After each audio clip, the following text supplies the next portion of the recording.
So building blocks of an algorithm. So algorithm na என்னன்னு நமக்கு தெரியும். What do you mean by algorithm? It is a step-by-step problem solving technique. Correct? So it is a step-by-step procedure. So ஒரு ப்ராப்ளத்தை பண்றதுக்கு முன்னால steps, அந்த ப்ராப்ளத்தை solve பண்றதுக்கு எத்தனை ஸ்டெப்ஸ் இருக்குது, அந்த ஸ்டெப்ஸை நம்ம எழுதுறதை தான் என்ன சொல்றோம், அல்கரிதம்னு சொல்லி சொல்றோம். அல்கரிதம்னா என்ன அப்படிங்கிறது ஏற்கனவே நம்ம லேர்ன் பண்ணியாச்சு. thoroughly we have learned.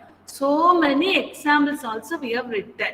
So now we are going to learn about what are all the basic building blocks of an algorithm. Building blocks அப்படின்னு சொல்லி கேட்டாலே you have to remember 4 things: statements, state, control flow, function. இதெல்லாமா statements, state, control flow and function. இந்த நாளையும் தான் என்ன சொல்லுவாங்க, building blocks of an algorithm னு சொல்லுவாங்க. So now we are going to see all these things one by one. Okay, first we are going to see statements. Statement na enna, it is a single action. So it is a single action. So ஒரு ஆக்ஷனை perform பண்றதுக்கு ஒரு statement எழுதுவோம், ஒரு line எழுதுவோம். That line is called as what? Statement. So if you look at this example, so this is one algorithm. This is called as, this declare variable num1, num2 and sum. So this is called as what? One statement. This is another statement.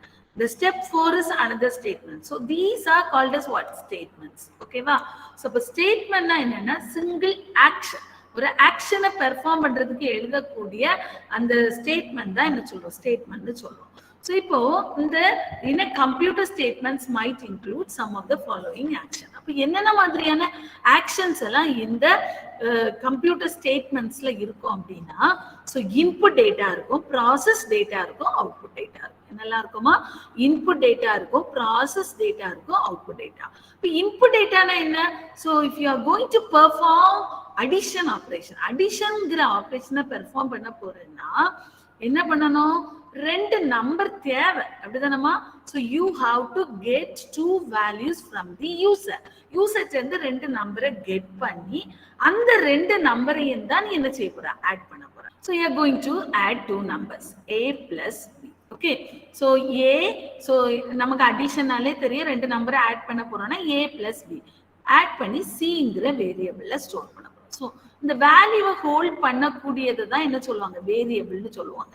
So variable இங்கே என்னதெல்லாம், சிங்கிறது ஒரு variable, ஏங்கிறது ஒரு variable, பிங்கிறது ஒரு variable. இப்போ எனக்கு ஏயும் பியும் தெரிஞ்சாதான் நான் என்ன செய்ய முடியுமா, ஆக்ஷனை பெர்ஃபார்ம் பண்ண முடியும். பாரு இங்க இன்புட், அப்ப இன்புட் டேட்டா என்னதெல்லாம், ஏயும் பியும். ஏயும் பியையும் கெட் பண்றல, அந்த ஏயும் பியும் தான் என்னது, input data. So these are called as what? Input data. அடுத்து process data na enna, a and b get பண்ணிட்டு you are performing one action. That action is called as what? Addition action. That action is called as what? Addition action. So அந்த ரெண்டு இன்புட்டையும் வச்சு you are performing some operation. So that is called as, this type of statement is called as what? Process data. அடுத்து output data na என்னது, so see, after performing this operation, addition operation perform பண்ணிட்டு ஒரு answer கிடைக்கும். அந்த answer எங்க store பண்ணி வைப்பா, சில ஸ்டோர் பண்ணி வைப்பா. அடுத்து இந்த சிய என்ன செய்யணும், பிரிண்ட் பண்ணணும், அப்படிதானே. சில என்ன இருக்கு அப்படிங்கறது தெரிஞ்சுக்கணும்னா you have to print c. அந்த print c பண்றல, அதுதான் என்னது, அவுட்புட் டேட்டா. கிளியர், புரிஞ்சுதாமா. அப்போ information given to the program is called as input data. ஒரு ப்ராசஸ் பண்றதுக்கு என்னென்ன இன்புட் தேவையோ அதை நீ கொடுக்கறல்ல ப்ரோக்ராம்க்கு, அதான் எனக்கு இன்புட் டேட்டா. ப்ராசஸ் டேட்டானா என்ன, perform operation on a given input. கொடுத்த இன்புட்டுக்கு ஏற்றபடி ஆப்ரேஷனை பெர்ஃபார்ம் பண்றதுதான் ப்ராசஸ் டேட்டா. அவுட்புட் டேட்டானா once the operation is perform, ரிசல்ட்டை பிரிண்ட் பண்றதுதான் இந்த output data. Next building block is state. ஸ்டேட்னா என்ன, ஸோ இப்போ பார்த்தோன்னா ஒரு ஆப்ரேஷனை பெர்ஃபார்ம் பண்ண போறோம், ஒரு வேலையை பண்ண போறோம். அந்த வேலையை பண்றதுக்கு முன்னால உன்னோட ஸ்டேட் வந்து டிஃப்ரெண்டா இருக்கும், அப்படிதானே. ஸோ ஒரு வேலையை பெர்ஃபார்ம் பண்ணினதுக்கு அப்புறமா your state will be changed from one state to another state. அது டிரான்சிஷன் கூட சொல்லலாம். ஸோ இப்போ ஒரு ஆக்ஷனை பெர்ஃபார்ம் பண்ணிட்டேன்னா, once addition operation is perform, அடிஷனை பெர்ஃபார்ம் பண்ணினதுக்கு அப்புறமா உனக்கு என்ன கிடைக்கும், அவுட்புட் கிடைக்கும், ரிசல்ட் கிடைக்கும். அப்படிதானமா? அப்போ அந்த ஸ்டேட்மெண்ட் என்ன பண்ணுது, அடிஷனை பெர்ஃபார்ம் பண்ணதுக்கு அப்புறமா அவுட்புட்டை பிரிண்ட் பண்ணக்கூடிய ஸ்டேட்மெண்ட்டுக்கு போயிருது. Transition from one process to another process under specified condition within a time is called as one state. So particular timeல so process வந்து ஒரு இடத்துல இருந்து இன்னொரு இடத்துக்கு மூவ் ஆச்சுதுன்னா அதான் என்னதுமா, state. And the third one is control flow. So control flow na enna, the process of executing the individual statements in a given order. So kuduthirukka order padi ella statements one by one execute பண்றதா என்னது, control flow. So இப்போ for example ஒரு algorithm காட்டுறேன். So this is the algorithm. Step 1, step 2, step 3, step 4, step 5. How many steps are there? 5 steps are there. Start பண்ணினதுக்கு அப்புறமா immediately how to perform an operation. வேரியபிளை declare பண்ணணும். So என்னெல்லாம் variable, num1 num2 சம்ங்கிற 3 வேரியபிளை declare பண்றோம். அடுத்து இந்த ரெண்டு அடிஷனை பெர்ஃபார்ம் பண்றதுக்குரிய அந்த 2 வேல்யூஸையும் கெட் பண்றோம். இதான் இன்புட் டேட்டா. அடுத்து என்ன பண்றோம், ப்ராசஸ் பண்றோம். அந்த வாங்கின இன்புட்டை பொறுத்து நம்ம என்ன செய்யறோம், அந்த டேட்டாவை ப்ராசஸ் பண்றோம். ப்ராசஸ் பண்ணினதுக்கு அப்புறமா நமக்கு இந்த அவுட்புட்டை டிஸ்பிளே பண்றோம், சம்மை டிஸ்பிளே பண்றோம். இப்ப நான் வந்துட்டு டிக்ளேர் பண்ணிட்டு ரீடும் பண்ணிட்டு நான் பிரிண்ட் பண்ண போனேன்னா இஸ் இட் கரெக்ட்? அடிஷனை பண்ணாம என்ன செய்ய முடியாது, பிரிண்ட் பண்ண முடியாது. அப்போ கண்ட்ரோல் ஃப்ளோனாலே you have to remember 3 things in your mind. What are all the control flows? So என்னன்னா, sequence, selection, iteration. Now we are going to see all these 3 things one by one. Okay va? So before going to see sequence, selection, iteration இதெல்லாம் ஒண்ணா பார்க்கிறதுக்கு முன்னால sequence na என்னன்னா action. Sequence na என்னமா action. Selection na என்ன decision. Iteration na என்ன repetition or loop. This word you have to remember. All first one is sequence. Okay mama? So sequence na என்ன, if you look at this diagram, so this is one instruction, this is another instruction, this is another instruction.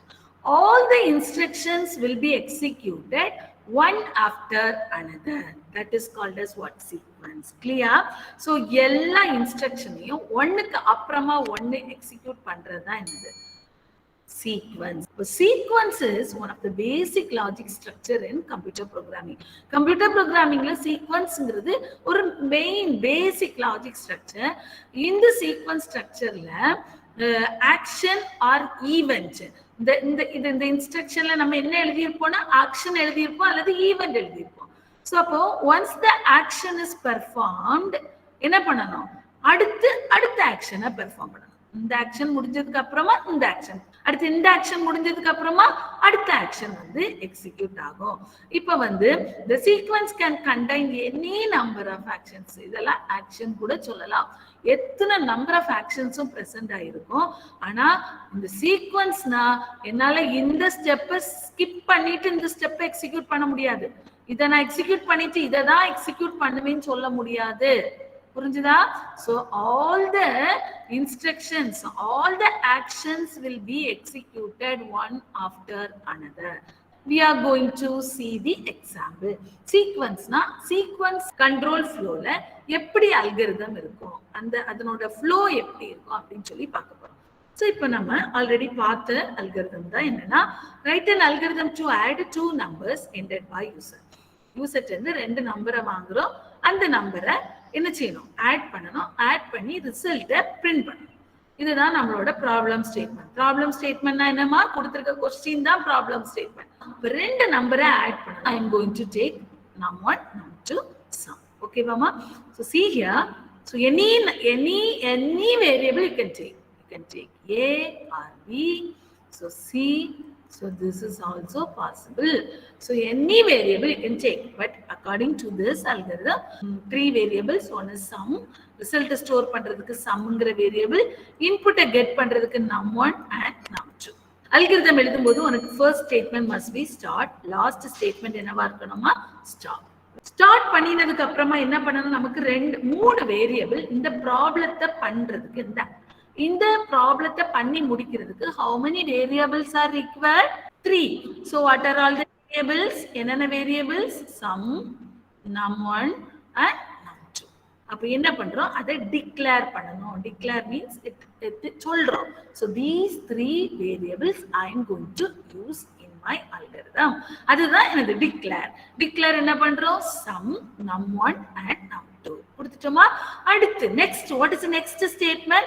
நான் இந்த வேலையை பண்ணணும்னா, இந்த ஆக்ஷனை perform பண்ணணும்னா I need num1 தேவை, num2 தேவை. எனக்கு num1 num2 தெரிஞ்சாதான் என்ன செய்ய முடியும்? அடிஷனை பெர்ஃபார்ம் பண்ண முடியும். read values num1 and num2. வாங்கின இன்புட்டை பேஸ் பண்ணி ப்ராசஸ் ஆக்ஷனை பெர்ஃபார்ம் பண்ணணும். What is our action? Some.